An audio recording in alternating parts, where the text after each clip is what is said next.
My name's Joellen Litz, and on behalf of the Women's Commission, I'd like to congratulate you for your wife on being nominated in the Hall of Fame. It's a very special honor. And would you mind telling us first your name, then your wife's name? I'm Warren Bachman. My wife was Patricia Bachman. She was the principal at Pine Street Elementary in Palmyra. Okay. And I know this may be difficult for you to talk about this, but can you tell us what happened to your wife? She passed away October of 2016 of metastatic breast cancer. Okay. Yeah, she battled that for about 17 years.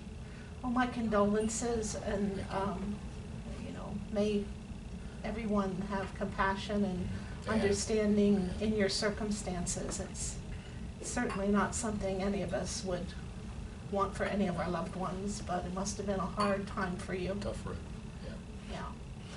Yeah. Now, you said she was the principal at the elementary school, and in reading her resume, I understand that she was instrumental in some sort of a cub program for summer reading? They actually named it for her, Pat's Cubs. It was a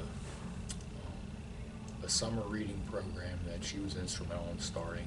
And it became much broader, included math and computer instruction and just life skills, because she would tell you all about the research that proves that even casual summer reading and math instruction helps children be more successful. When they come back to school in the fall, they can hit the ground running and not have to review old topics and can get on with new material. And that's what she was all about in her professional life, was dedication to public education, and especially for disadvantaged and special needs children. Wow. Now, along with the summer reading program, I understand that there were things about literacy, math, computer coding, and social skills related arts. Is that part of the same program? Yeah, those were all part of things that she added to the program, and with demonstrable results. The scores, in fact, I'll give a shout out to the Hummelstown Sun. They picked up this story just from looking at school test scores in the region of Lebanon County, Dauphin County, and called out Pine Street as a school with a high poverty rate, over 30%, but very uncharacteristically high scores. And that's part of the reason that I think that those scores were so high, is that they had engaged teachers, engaged parents, and she just recognized that was, very important for these kids. That is so special. I didn't realize Palmyra had a third poverty. I mean, in the city of Lebanon, I understand it. What do you attribute that to? I think it's just the difficult economic times. People that can't find jobs, people that work 2 jobs and they're still below the poverty level. And tell you the truth, I think that Palmyra is recognized as a pretty good school district, and people want to have their kids in there, and they'll rent properties in Palmyra to get their kids in the school district. It is a very good school district, and partly because they have dedicated administrators and teachers there. So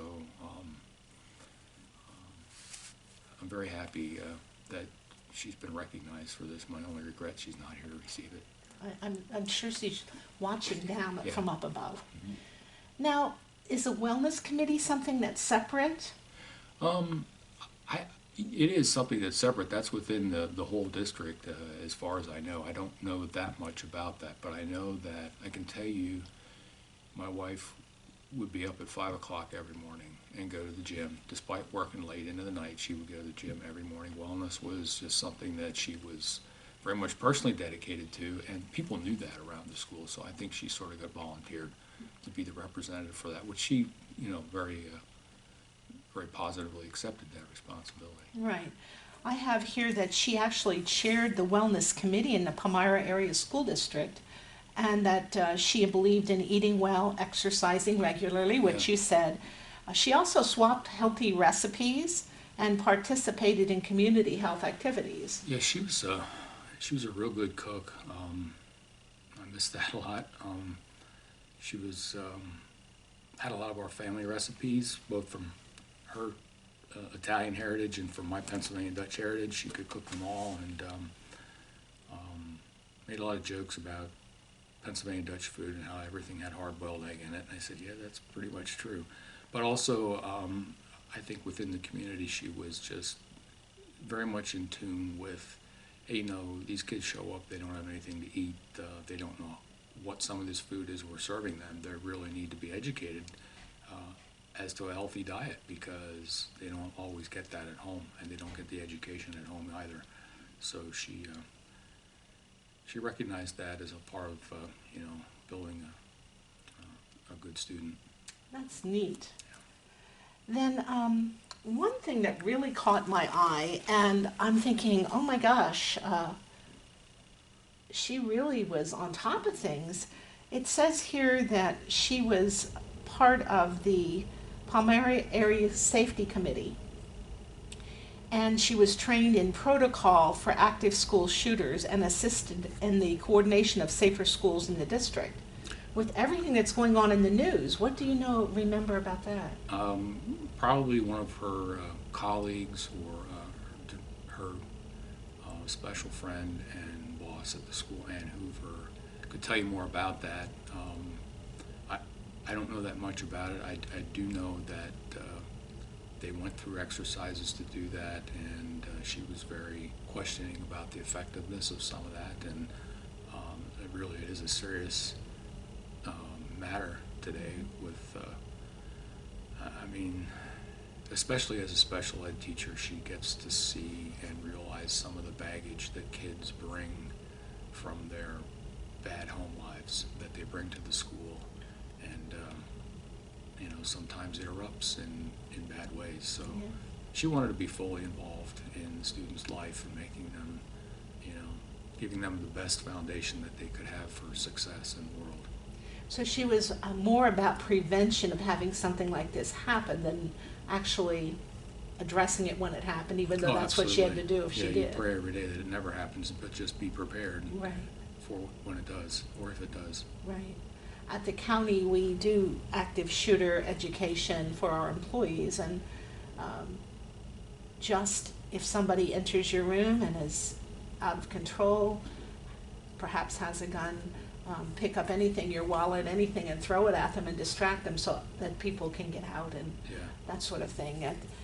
But it's a very intense training, so I'm glad that she was able to do that also.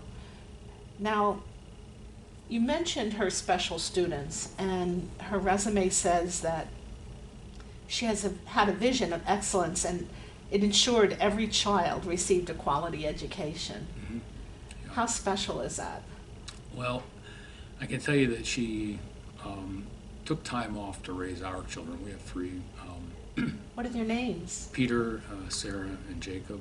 How old are they? 33 tomorrow, 27 and 24, and they're all scattered coast to coast. She wanted them to have strong wings, and they do. I'm very proud of them. So,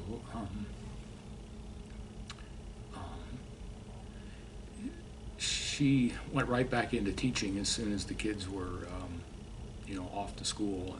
But while she was home, she tutored students, special needs students in our home, to give them, you know, instruction that they weren't getting in school, and recognize that, you know, there's a lot of what she called pedagogy, successful practices out there that maybe could be implemented further when she get back into the classroom, and was very, very effective at that, and just realized that there's multiple intelligences. The more you read about this stuff, the more fascinating it becomes. But just because a kid can't read doesn't mean they're not good in math or good with technical skills, or they're not good at math doesn't mean they're not literary geniuses. And in fact, she had pictures all over her office of all of the famous people who had dyslexia or Asperger's or syndrome that became famous in one way or another, including Einstein. Including Einstein. Yeah. Wow, that's amazing. Great. She just radiates you know, kindness and empathy.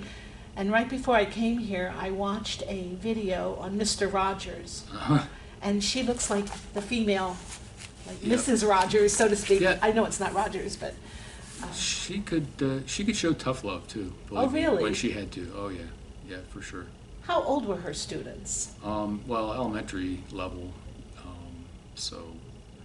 But when she was tutoring at home, she had students all the way up through high school, tutoring Okay. them in, you know, difficult subjects like algebra and calculus. She was a math whiz. Her guidance counselors all encouraged her to go into engineering or science of some kind, and her heart was in working with special needs kids, and that's what she did, and she did well. I'm glad she got to follow her dream. And I want to call out the Council for Women here in Lebanon County for recognizing this. Thank you very much. Well, thank you. Appreciate your time today. My pleasure. Thank you.